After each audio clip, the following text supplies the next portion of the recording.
For new players of Tacticus, the game is filled with an insane amount of factions and characters. In this series, we'll be deep diving into each faction to help you decide whether you want to pick up their individual characters, how you use them, who they are, and their synergy as a faction.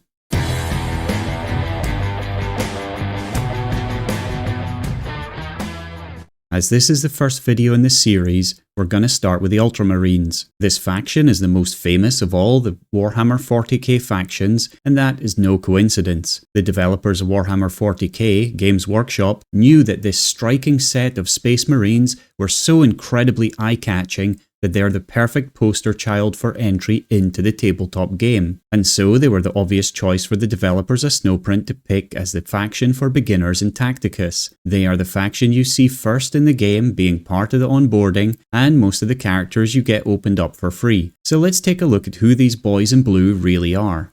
From a lore perspective, the Ultramarines are one of the most renowned and honoured Space Marine chapters in the Imperium of Man, exemplifying the ideals of the Space Marines. Originating from the 13th Legion, they were pivotal in rebuilding the Imperium after the Horus Heresy in Warhammer 30k time under their Primarch Rabute Guilliman. Guilliman's reforms, codified in the Codex Astartes, remains the blueprint for Space Marine organisation and warfare. Ruling over the Ultramar subsector, the Ultramarines are celebrated as noble protectors of humanity and serve as a template for the other chapters. Their gene seed is considered the purest, with over 2/3 of chapters tracing lineage back to them, ensuring their leadership and wisdom are widely respected. Famed for their discipline and adherence to tradition, the Ultramarines fought decisive battles such as the heroic stand against the Tyranid High Fleet Behemoth. Then Guilliman's resurrection during the 13th Black Crusade restored him as the Imperium's regent, reaffirming the Ultramarines' enduring legacy as the paragons of the Emperor's vision for humanity.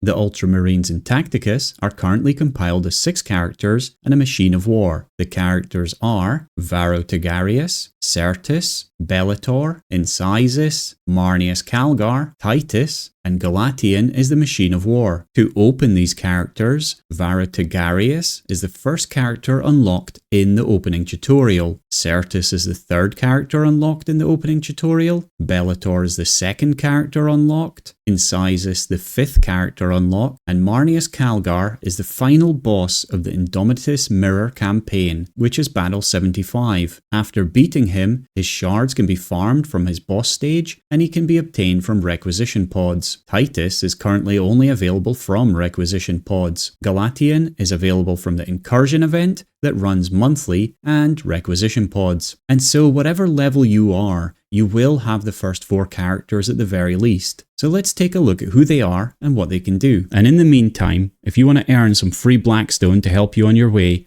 you can use my Referral Code in-game today to get 100 free blackstone. Just note, you can only use one Referral Code, so make sure you make the most of it. Let's begin with Varro Tigurius, who is the chief librarian for the Ultramarines. In lore, Varro Tigurius is renowned for his exceptional psychic abilities. He possesses a unique talent for precognition, allowing him to foresee events before they transpire. This foresight has been instrumental in safeguarding Ultramar from numerous threats. Throughout his service, Tigurius has played pivotal roles in various campaigns. Notably, during the Ultar Crusade, he provided critical intelligence that saved countless lives by anticipating enemy ambushes. Tigurius's deep connection to the warp has enabled him to predict the movements of the Tyranid High Fleets with remarkable accuracy, a feat unparalleled among Imperial Psychers. Tigurius underwent the Rubicon Primaris procedure, transforming into a Primaris Space Marine. This evolution enhanced his physical and psychic capabilities, reinforcing his position as one of the Imperium's most formidable Psychers. Despite his reserved demeanour, Tigurius's insights and leadership have been invaluable to the Ultramarines. His unwavering dedication to the Emperor and his chapter continues to inspire those who serve alongside him. And so in Tacticus, he's a Psyker, which is a kind of mage in the Warhammer universe. You can see that by clicking on his Psyker trait. And this trait means that when he hits someone with a normal ranged attack, he will also deal 50% damage to an adjacent enemy. This is great because sometimes you can bounce the attack off someone to finish another character. And this ranged attack deals very decent amounts of damage. He actually has one of the hardest hitting natural range attacks in the game, and this is because it's psychic damage, which does 100%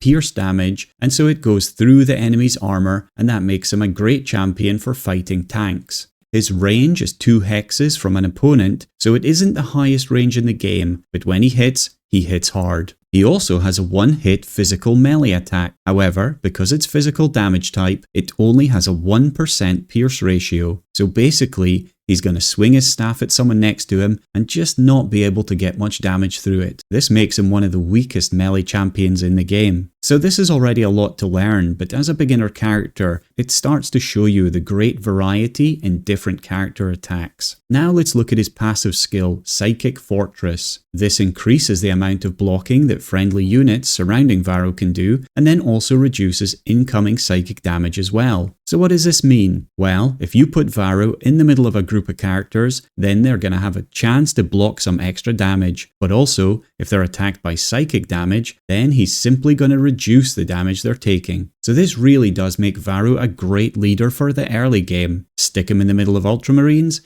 and he's going to help them defend against all attacks. But he isn't just a defender. He does have a bit of attacking in him too, with his Storm of Wrath active ability. This is a lovely move which deals a chunk of psychic damage to a unit within 2 hexes, and then bounces onto a number of adjacent units. It really looks awesome, and since it's psychic damage, it does a fair bit of damage to the enemies too. So overall, Varro is a really nice starting character, as he teaches you about positioning as well as the bouncing attacks that a psyker character does. And throughout this video, we're going to use this board to show where the characters could be positioned. As we said with Varro, we want him to be in the middle of the team. So let's move him here, and then we'll move everybody else around him as we get to him. As a character, he's also incredibly important for beginners because he's one of the 3 core players that you're forced to pick to complete the Indomitus event. And so for that reason alone, you really should be getting him to Silver 1 and then Gold 1 for the Elite Indomitus campaign. Later on, his damage falls off when compared to the other champions, so personally I've not leveled him beyond Gold 1, but maybe you've got different ideas here. Next, we have Certus, who is an Eliminator Sergeant. And from lore, Eliminator Snipers are specialized Primaris Space Marines within the 40k universe, serving as elite marksmen. Operating in Eliminator squads, they excel in stealth and precision, targeting high-value enemies to disrupt opposing forces. They're usually clad in a streamlined version of Mark X Phobos power armor, which helps them to achieve maximum discretion on the battlefield, and their camo cloak further enhances their ability to remain unseen, allowing them to stalk and eliminate targets without detection. Their primary weapon is the Mark III Shrike pattern bolt sniper rifle, which is equipped with customizable optical sights for various combat scenarios, including thermoscopic vision and auspex scans that penetrate solid matter. And so Eliminators generally adapt to various roles, from neutralizing enemy leaders and artillery crews to engaging in sniper duels. Their precision fire supports broader Space Marine operations, whether by covering assaults or thwarting enemy counterattacks. And so we have our first true sniper in Tacticus that joins your team. But he's not quite the powerhouse sniper that you probably are hoping for. And this is because his ranged attack can hit from 3 hexes away, but only does this with bolter damage, and that has a 20% pierce ratio. And so unlike Varro, he will only tickle the opponents a little bit. His melee attack is the same as Varro and does a 1-hit physical attack. I guess he's smacking the enemy in the face with his gun. His traits do help him though. Firstly, he has the Overwatch trait, and this means that if you don't use him in a turn to attack, he will automatically hit any enemy walking into his range during their turn. And this is really good for defending your allies while staying safe at the back of your team. The next trait is Heavy Weapon, and this means that he does a whopping 25% more damage if he doesn't move in a round. And this also works with his Overwatch attack. So again, if you keep him at the back of the pack, standing as still as possible, it will make sure that he can be very precise with his shots and do more damage. However, his final trait is a little bit strange and doesn't really fit in with the rest of his kit. It's called Infiltrate, and it allows Certus to move into the Overwatch range of an enemy without triggering Overwatch. The problem is that the only real use I can see for this skill is if an enemy has set themselves up and you need to quickly reposition. I certainly wouldn't recommend moving Certus into an enemy's range because he's just too squishy. His passive is called Camo Cloak, and this is meant to help him avoid being hit while he's on the back lines as it reduces range damage. However, it has a big drawback, as this only happens if the attacker has had his ranged hits reduced. And there are two main ways that this can happen. Firstly, you can stand next to a character that has the big target skill. Unfortunately, none of the Ultramarines have this skill apart from their machine of war, so you're going to need to find another giant lump to hide behind. The more reasonable way to do it is to be hiding in a tall grass hex. This reduces ranged hits from the enemies by 2 down to a minimum of 1. So again, this lends well to him hiding in the back, sniping away, but do try and find some tall grass to hide in. His active ability is called Mortis Round, and this helps him keep people out of his face. He deals a heavy round hit, which has 55% piercing damage, to an enemy within 3 hexes. This then pushes the enemy back a hex. And there's an interesting couple of points with this active. Firstly, if the enemy can't be pushed back because he's up against a wall or other enemy, then he'll take 20% of their max health as damage. Secondly, Certus's heavy weapon trait applies double to this skill. So if you're standing in one place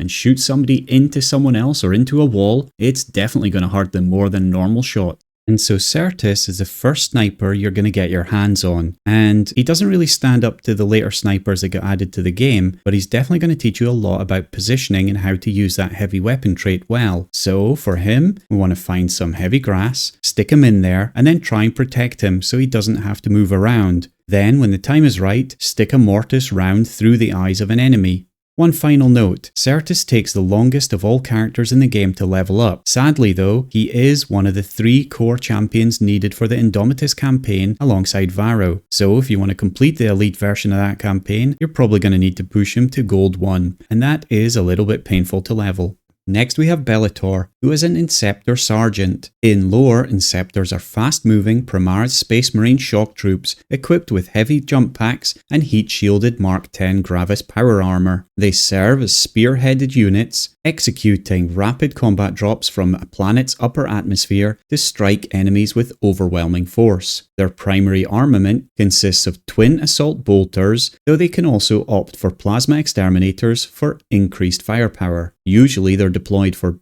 beachhead clearance operations, diversionary raids, and decapitating strikes, and they utilize their speed and firepower to disrupt enemy forces before leaping away to safety. They represent a perfect blend of speed, resilience, and overwhelming firepower, making them a fearsome presence on the battlefield, and they look absolutely iconic. Bellator is the first character you get to play with that doesn't have a ranged attack, but they also have a new interesting trait. They fly. For flying characters, this allows them to jump between different heights with ease and also over impassable hexes. With 4 movement, this allows Bellator to cross the battlefield and dive really deep into the enemies when the time is right. His guns do bolter damage, which has a 20% pierce ratio, but he does 6 shots, so although again it isn't the most damaging character in the game when they're alone, they're not the worst character either. However, it is rare that Bellator is alone, as we'll find out very soon. Their other trait is Mark X Gravis armor, and what this does in practice is make Bellator able to absorb a lot more punishment than most characters, as it forces damage to go through his armor twice, basically lowering any damage that he takes. So looking at his active ability, Death from Above, we see what we meant when we said that Bellator's not alone, because for each round that has started, Bellator summons in another Inceptor to help him out. And he does this by targeting an enemy, and then the Inceptors will spawn surrounding that enemy on any possible free hexes. One of the most important parts of this skill is that you can call in more Inceptors the longer the match goes on. So that means it isn't always worth rushing Bellator into the enemies, especially because the rest of the Ultramarines are quite slow at moving up and you want to be in a defensive position. By the way, you can always tell which character Bellator is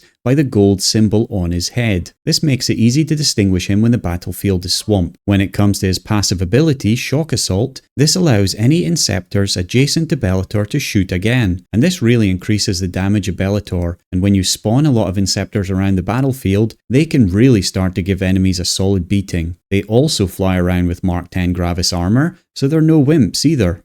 So with Bellator, we have not just one character, but a whole squad of characters coming onto the battlefield. I would definitely recommend that you hold them back a bit, and then call them in when the battlefield's primed to be tipped in your favour. If you call them in too early, you won't have enough to tip the balance, and if you call him in too late, you might have already lost the battle already. So let's keep him just behind Varro for the moment. We need to be careful of these barbed wire spaces, because if you're stood on there, then you take extra damage. The other thing that the Inceptor squad will do is chase after spawns before going for other enemy characters. But they'll also be chased around by the AI as well before your characters. And so this makes them incredibly important various mode where you're fighting AI. Your Inceptors can distract and absorb damage for you. And so all in all, Bellator's an early game character that will be part of your team for a long time to come. He is the final characters that you need to use for completing the Indomitus campaign alongside Certus and Varro, and so he definitely needs to be leveled to Gold 1 rarity at least. Personally, I have him at Diamond 1, and so he's definitely still useful for me.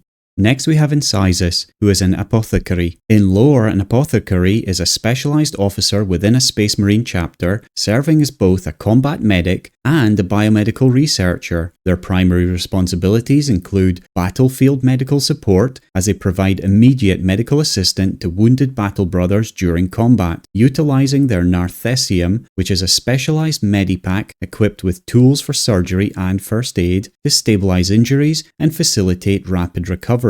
If that fails, then they need to perform gene seed recovery, and this is a crucial duty to retrieve the progenoid glands from fallen Space Marines. These glands contain the gene seed necessary for creating new Space Marines, ensuring the chapter's continued survival. The loss of gene seed is quite a significant blow, making its recovery paramount. Then, outside of combat, they oversee the implementation of specialized organs in new recruits and monitor them for any signs of mutations or flaws, ensuring the purity and effectiveness of the chapter's gene seed. They are highly trained in advanced medical fields, including surgery, cybernetics, and bioengineering, and their role demands exceptional courage, as they must perform life-saving procedures amidst the chaos of battle. Without apothecaries, a chapter would struggle to maintain its numbers and operational effectiveness over time. As you can imagine, Incisus is a healer in Tacticus, and he heals by restoring health to nearby characters based on his damage. The more damage he has,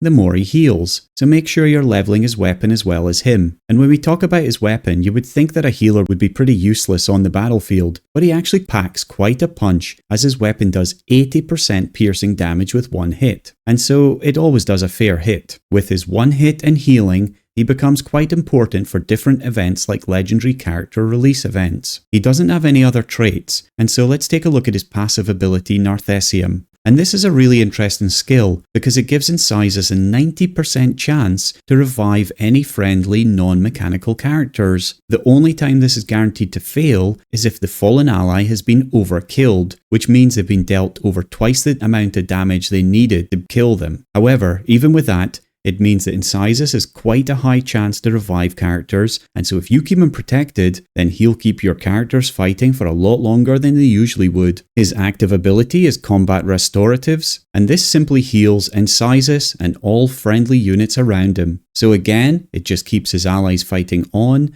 when all else looks like it's failed. Incisus himself is often looked down upon in Tacticus as a lesser champion because of another healer in the Imperial faction called Isabella. However, I really believe that he's someone that you'll come back to time and time again, and so he's definitely worth investing in. For his positioning, I would usually keep him in the middle of a team, looking something like this, as it keeps him safe and he can heal everybody or revive them by being in contact with them if they fall. However, for the Ultramarines specifically, I think I would normally have him somewhere here, where he's healing everybody. Bellator is going to be flying off, and so we don't need to worry about him. Or maybe we can have him positioned around about here. Ideally, you would want to have him positioned against a wall to the left or right of Varro Tigurius, just keeping everybody alive as long as you can. So definitely don't sleep on this white hero, and make sure you give him all the love he deserves, and he will look after you and your team.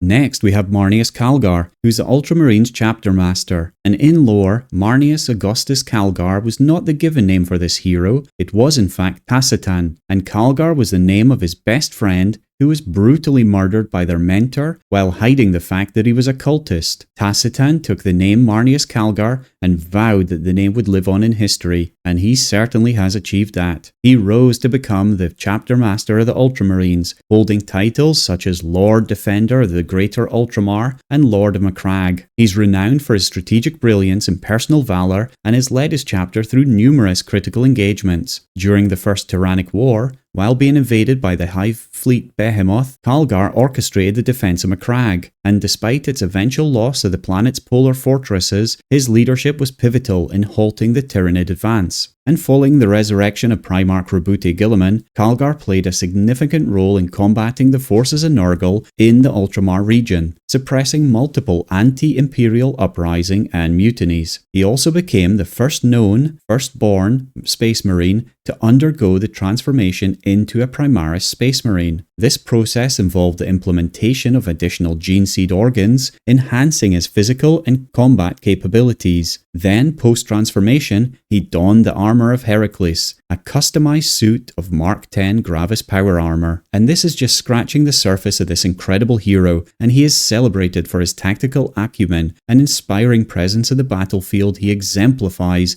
the ideals of the Ultramarines through his unwavering dedication, strategic genius, and personal heroism, solidifying his status as one of the Imperium's most esteemed leaders. And this breakdown really shines through in the game, because Marneus Calgar is a real leader in the game. He's difficult to get, being a legendary character, and so if you're not lucky enough to get him through a requisition pod drop, then you'll have to slowly collect his shards, which can take up to 3 months. Is it worth it? Definitely. Like Bellator, he has Mark X Gravis power armor trait, which reduces the damage that he takes, so we already know that he's a bit of a tanky unit. He doesn't have a normal ranged attack, but those fists certainly pack a punch, and he does 40% pierce ratio with his 2 power hits. His other trait is Final Vengeance, and this is highlighting his hero status, because if he falls in battle, then he's going to swing his big fists at the enemy one last time before falling. The only thing that stops this is if he's been overkilled, which means he's taken twice as much damage as it would have been needed to kill him. And his leadership really shines through from his passive ability, Rites of Battle, which sees him boost the damage of all friendly characters surrounding him. As Chapter Master, he gives the other Ultramarines an even bigger boost, making him invaluable to the faction. And we said that he didn't have ranged damage, but that isn't entirely true, because his active ability is Gauntlets of Ultramar, and this sees him dealing bolter damage to all enemies within 2 hexes, and the ones closest to him take an extra hit. And this is such a powerful attack which can really see him clearing up the battlefield of anything around him. I love using this to clear out Archimotus spawns that have surrounded me, and it's such a wow moment to do that. So all of this really does make Calgar a great leader in the game. Generally, he can be used as an upgrade for Varro Tigurius if you want to swap defense for damage. And in this game, I can tell you that damage is the more important stat currently. If, on the other hand, you want to use both of them together, then I recommend having Calgar in front of the team, protecting Varro and Incisus. He can soak up a ton of damage, especially while his armor's buffed by Varro and Incisus is keeping him topped up. So you could do something along the lines of this, but you need to be careful with Certus here. And so he's not actually going to reach anybody on these hexes. He's only going to be able to hit here. So the other thing is potentially to move him up, although you definitely don't want him to be on a barbed wire. What you can do instead is pull everyone back a little bit and then use Bellator as a defensive unit. Varro's keeping Calgar and Certus protected, and Incisus is just healing everyone. One of the other good parts about this is that Calgar's damage boost will increase the amount of damage that Incisus is healing. Even better in this setup is that Calgar's damage boost will increase the amount of damage that Incisus does, which in turn increases his heal. So all in all, this character is just amazing.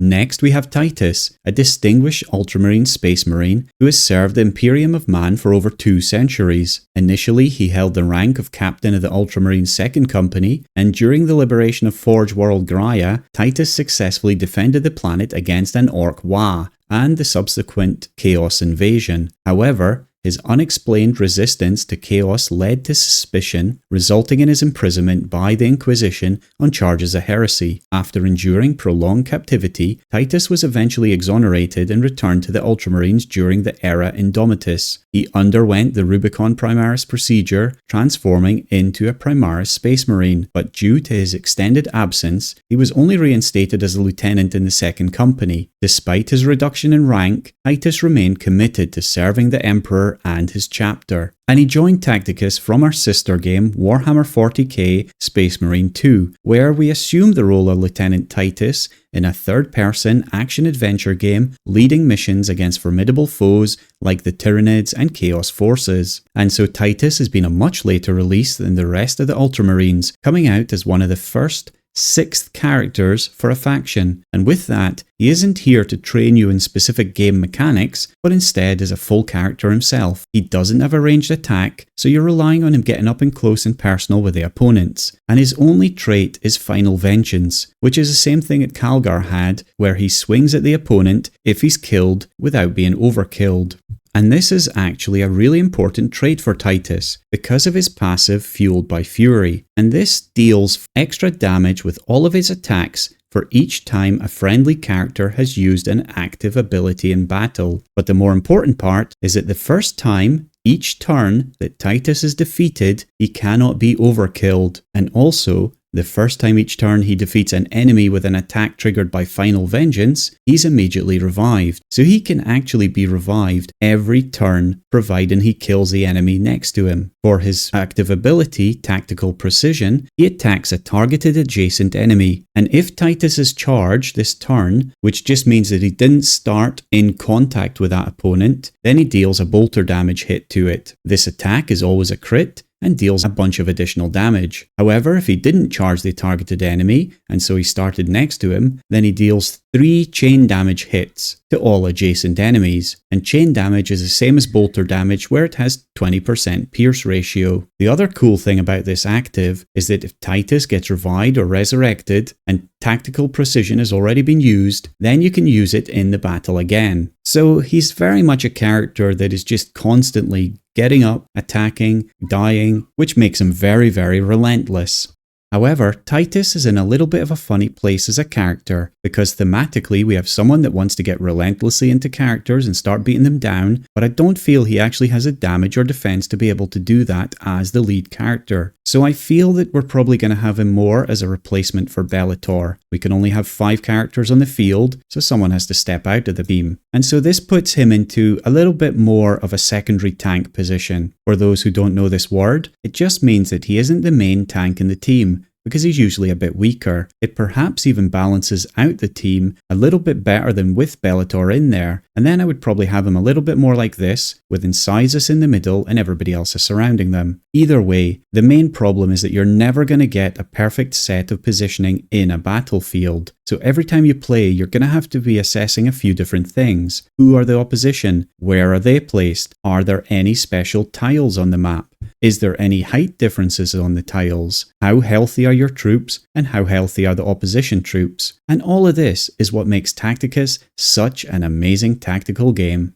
Finally, we have Galatian, the machine of war, and a Redemptor Dreadnought. And the Redemptor Dreadnought is a formidable war machine in lore, utilised by the Primaris Space Marines. It's designed to house mortally wounded Primaris Marines, and allows these warriors to continue their service to the Emperor in a new, powerful, mechanised form. The Redemptor is larger and more advanced than traditional dreadnoughts, it boasts a broader frame, and it's powered by hyper-dense plasma reactors, granting it superior strength and agility on the battlefield. Its right arm can be equipped with either a heavy onslaught Gatling cannon, capable of decimating enemy infantry, or a macro plasma incinerator, which melts through armoured targets. And the left arm usually features the Redemptor Fist, a massive power fist designed for close quarters combat, capable of tearing through the toughest foes. And despite its size, the Redemptor can accelerate from a steady march to a thunderous charge, shaking the ground as it barrels through the enemy lines. This does come at a cost though, because its intense energy demands and neural linkages can strain the occupant's physiology, potentially leading to a shortened operational lifespan. This design reflects the Imperium's emphasis on battlefield effectiveness, often prioritizing immediate tactical advantages over long-term sustainability. And the machines of war are different to everything else, as they usually stand beside the battlefield pummeling the opposition from afar. They usually use munitions with their actives, and some of them have a cooldown before you can use them. They can't be targeted while they're in their off-battle position, and not every mode lets you use them. For Galatian, he's a very special machine of war, and one of my absolute favourites so far. His passive is Microplasma Incinerator, which marks a hex and 2 hexes behind it for 1 round. If an enemy steps onto those spaces, then all 3 of them get hit by 3 plasma damage hits, which have 65% piercing ability, so that's quite a damaging hit. His active,